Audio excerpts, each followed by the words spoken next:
আওয়ামী লীগ বিগত 16-17 বছরে অসংখ্য গুম খুন গণহত্যা চালিয়েছে এদেশের সাধারণ মানুষের উপরে, বিরোধী দলীয় নেতাকর্মীদের উপরে। তার ফলশ্রুতিতে গণ অভ্যুত্থানের মুখে পড়ে শেখ হাসিনাকে পালিয়ে যেতে হয়েছিল দিল্লিতে। এই সরকার, নতুন সরকার গঠিত হওয়ার পরে গত 4 মাসে আইসিটিতে নতুন কোনো রায় আমরা এখন পর্যন্ত দেখি নাই। নতুন কোনো তদন্তের রিপোর্ট এখন পর্যন্ত দাখিল হয় নাই। এটা স্পষ্টত যে চিফ প্রসিকিউটরকে বসানো হয়েছে তিনি দায়িত্ব পালনে ব্যর্থ হয়েছেন। অবিলম্বে তাকে পদত্যাগ করতে হবে এবং নতুন যোগ্য দায়িত্ববান ব্যক্তিকে বসাতে হবে, যিনি কায়েমে আন্তর্জাতিক ট্রাইব্যুনালের মাধ্যমে বিচার নিষ্পন্ন করবেন এবং দল হিসেবে আওয়ামী লীগকে নিষিদ্ধ করার সকল ব্যবস্থা নিশ্চিত করবে। আমরা স্পষ্টভাবে বলতে চাই, গণহত্যার মাধ্যমে আওয়ামী লীগ বিচারের কাঠগড়ায় দাঁড়িয়েছে, আর সংস্কার বাস্তবায়ন না করার ফলে বিএনপি জনগণের কাঠগড়ায় দাঁড় হয়েছে।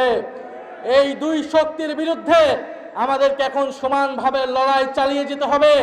সংস্কার, বিচার এবং বাংলাদেশের সার্বভৌমত্ব রক্ষার জন্য 11 দলীয় ঐক্যের নেতৃত্বে আমাদের এই লড়াই সংসদ এবং সংসদের বাইরে আমরা চালিয়ে যাব। আপনারা সেটার জন্য কি প্রস্তুত রয়েছেন?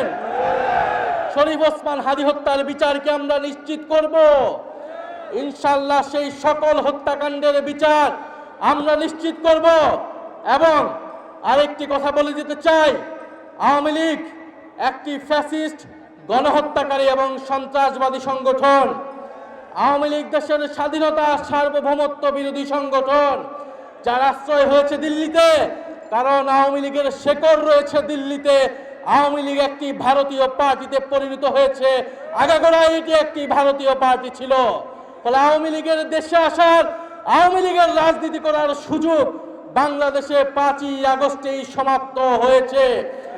যারা সমঝোতা করছে, যারা নতুন করে স্বপ্ন দেখছে আওয়ামী লীগকে রাজনীতিতে পুনর্বাসিত করার, তাদের পরিণতি আওয়ামী লীগের মতোই হবে। আমরা স্পষ্টভাবে বলতে চাই, আইনমন্ত্রী বিচার করা না করার কারণে তিনি স্পষ্ট ব্যর্থ হয়েছেন। স্বরাষ্ট্রমন্ত্রী নিরাপত্তা দিতে না পারায় তিনি ব্যর্থ হয়েছেন। তথ্যমন্ত্রী তিনি স্পষ্টভাবে ব্যর্থ হয়েছেন। আওয়ামী লীগের সুশীল সমাজকে তিনি মিডিয়ায় স্পেস দিচ্ছেন। এই সব কিছুই বাংলাদেশের জনগণ দেখছে।